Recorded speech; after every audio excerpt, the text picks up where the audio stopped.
Hoy poquita broma. Hemos tenido una mañana de lo más intensa y sobre todo Crimea, que ha vuelto a ver cómo su puente, ese puente construido en 2018, ha vuelto a ser atacado. Bien, ya sabemos que en esta guerra y en este conflicto hay que esperar, porque es verdad que muchas veces parece que tenemos muy claro quién es el autor de todas estas cuestiones y al final parece que el tiempo nos acaba demostrando que no tiene por qué ser así.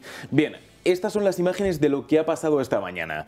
Así estaba el puente de Crimea tras un nuevo ataque que buscaba pues, precisamente imposibilitar la llegada de vehículos entre esa península de Crimea y parte del país ucraniano. Bien, como decíamos, este ataque ha sido realizado presumiblemente por una serie de drones acuáticos. Ahora bien, ¿quién había sido el responsable? ¿Había sido Ucrania? ¿Había sido de nuevo Rusia en un intento de mostrarse como la víctima en este conflicto? Bien, a diferencia de otras cuestiones, en esta ocasión sí podemos decir que todo parece indicar que ha sido Ucrania. ¿Por qué? Por básicamente dos recursos bastante claves. El primero de todo ha sido un tuit que ha lanzado el propio Ministerio de Ucrania que decía "Bridge broke, broken", es decir, puente roto en doble sentido, que es la configuración de cómo se suelen precisamente conjugar estos verbos. Eso por un lado. Y por otro, el servicio secreto ucraniano ha reconocido que ha realizado este ataque y que dará los motivos después de conseguir la victoria en Ucrania. Bien, Rusia, a su vez, esta misma mañana ha dicho que renuncia precisamente al acuerdo de exportación de grano, que como sabíamos era una cuestión bastante importante precisamente en Crimea, que está conectada con ese Mar Negro, donde podemos recibir, entre otras cuestiones, beneficios como los cereales. Bien, para tranquilizar a los que nos están viendo en casa, el propio Peskov, que es el portavoz de los rusos, ha dicho que este acuerdo se puede volver a implantar una vez que Rusia reciba las garantías que se les habían prometido, que son garantías en cuanto a sanciones se refiere. Bien, veremos si es así. Ahora bien, volvamos a Estados Unidos. Donald Trump ha hablado sobre Vladimir Putin y sobre una de sus grandes promesas electorales, el hacer que este conflicto, que esta guerra y que estos ataques, en los que, por cierto, que no lo hemos dicho, esta explosión ha causado dos fallecimientos. El fallecimiento de un matrimonio, un padre y una madre, cuya hija está herida, pero que si sale con vida de esta cuestión, esperemos que sea así, se ha quedado sin padres. Como decíamos, volviendo a Estados Unidos, Donald Trump ha hablado de todas estas cuestiones y ha hablado también de Vladimir Putin y de esa guerra que promete solucionar en 24 horas. ¿Y cómo la va a solucionar? Porque es la gran pregunta en este sentido. Bien, pues el candidato a la presidencia nos ha dicho que así. Dijiste que podías terminar la guerra en 24 horas. Sí. ¿Cómo lo vas a hacer? Conozco a Zelensky muy bien. Creo que es muy honorable, porque cuando hablé de la llamada perfecta que hice a Putin, él dijo que era así. Incluso aunque no sabía de qué hablaba, podía haber dicho que se sintió amenazado. Pero eso no va a detener los bombardeos de Putin. No digo eso. Lo que estoy diciendo es que conozco a Zelensky muy bien. Y conozco a Putin muy bien, incluso mejor. Y tenía una buena relación, muy buena, con ambos. Le diré a Zelensky que se acabó, que hay que llegar a un acuerdo. Le diré a Putin que si no llega a un acuerdo, daremos más armas a Ucrania, muchas más. El acuerdo se realizará en un día. En un día. Bien, y esto es lo que no sabíamos. Donald Trump se ha cansado de decir durante toda la campaña que podía solucionar el conflicto en 24 horas, pero no sabíamos cómo. Parece ser que, según sus términos, no va a haber ningún problema con respecto a que Zelensky acepte. Y con Putin sí que hay dudas, pero lo que Donald Trump promete o proclama es lo siguiente. Si Putin acepta, fantástico. Si no lo hace, vamos a enviar incluso más armamento a Ucrania. ¿Cómo? Pues es una pregunta interesante porque ahora mismo Estados Unidos, y en palabras de Joe Biden, no tiene armamento. Pero aún así, veremos qué ocurre el año que viene. Eso es lo que ha dicho. Y luego está lo que no ha dicho. Y es que si Zelensky no acepta, no tendrá ni un arma más. Con lo cual tendrá que aceptar. Eso desde luego, desde luego. Entonces así está la cuestión. La vida es así. Sí.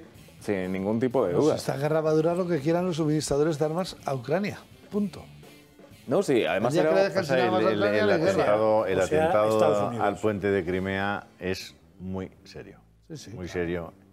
Vamos a ver cómo responden los rusos, que van a responder, sin duda ninguna, a este Además han dicho que con contundencia los ha calificado como terroristas a los autores de este ataque y han afirmado los rusos que la única forma de lidiar con terroristas es precisamente presumiendo de fuerza.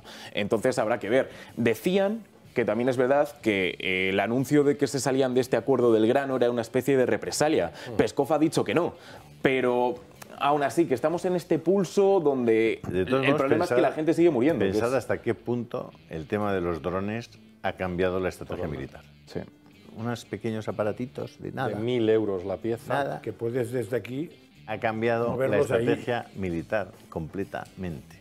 Ahora, a mí me parece que puede ser muy importante el puente, pero lo que para mí es mucho más importante y supone un salto cualitativo son las bombas de racimo que Estados Unidos se ha atrevido a vender o no sé qué a Ucrania y que Ucrania está dispuesto a usar.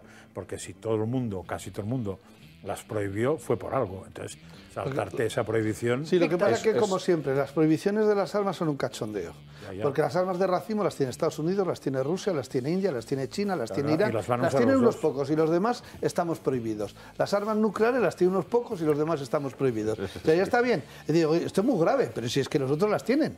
O sea, aquí el cachondeo es que al final lo único que favorece no es que no se usen, es que unos pocos sean los exclusivos industriales que las fabrican. Pero digo que lo que es grave que ha cambiado es que se vayan a usar. Eso es lo grave. Si no hay dudas de que ya se hayan usado, hay dudas de que no se hayan usado. Sí, hoy además es un día muy sensible también en el conflicto en Ucrania porque es el aniversario cuando se derribó un avión civil lleno de Malaysian Airlines, lo recordaréis, el vuelo 17. Ojo que aquello sigue trayendo cola. Es muy sensible en varios, evidentemente en Holanda, que era de donde provenía el vuelo y donde hubo decenas de muertos. Recordaréis aquellas imágenes muy terribles de cosas de bebés tiradas y también de milicianos al servicio de Rusia, en este caso, regodeándose en el derribo de lo que luego no ha quedado muy claro. Lisandro, mientras tanto, ¿qué está haciendo Joe Biden? Bueno, claro, sabemos... ¿Cuál de los Biden? Joe Biden, el patriarca, el chico grande, el hombre grande, claro. Ah, bueno, claro. ¿cuál de los Biden? Porque hay varios Biden, unos que tienen las orejas así, otros el pelo así, otros tal, cuidado. Bueno, incluso hay nietas ilegítimas. Pero bueno, la cuestión, Joe Biden, hablando de nietas y precisamente de niños y niñas pequeños. Joe Biden, en pleno conflicto, ha hecho esto que están a punto de ver en pantalla de nuevo otra vez. Se ha acercado a una niña pequeña, ha hecho una especie de juego en la que simulaba morderla y luego para mí el gesto clave es este. El intento o el gesto para olerla, que es algo que el problema de esto no es que esta sea la primera vez que lo vemos, sino que es algo que se ha ido produciendo durante años, durante meses. Y de hecho, hace tan solo una semana vimos como Joe Biden se acercaba a una niña, le susurraba algo al oído y le decía: no le digas a tu madre lo que te acabo de decir. Entonces la cuestión es que incluso aunque esto sea inocente, al final estás promulgando una imagen que es terrible por parte del presidente de los Estados Unidos y, de nuevo, si asumimos que esto es un acto inocente. Vamos a ver, la que es idiota es la madre y el que es bobo es el padre, que encima le ríen y lo graban. O sea, vosotros sois unos imbéciles. Pero vamos a ver, ¿en qué cabeza cabe? ¿En qué cabeza cabe semejante escena? Y la madre grabándolo. De verdad, yo no sé, chico. Y todo encima en unos días en los que el Departamento de Justicia ha quitado la trata de menores de delitos perseguibles. Mira el baboso ese. Ay, Dios, por favor. Por favor. With Up America, ok. Así que esta es la cuestión. De nuevo, son gestos que es que no hacen otra cosa que aumentar esos rumores, toda esa polémica que rodea al presidente de los Estados Unidos en cada vez más frentes. Sí, porque no es que haya sido una vez ni dos, es que lo hemos visto en muchas ocasiones. En fin, gracias, Sandro. Te vemos en Dos Continentes.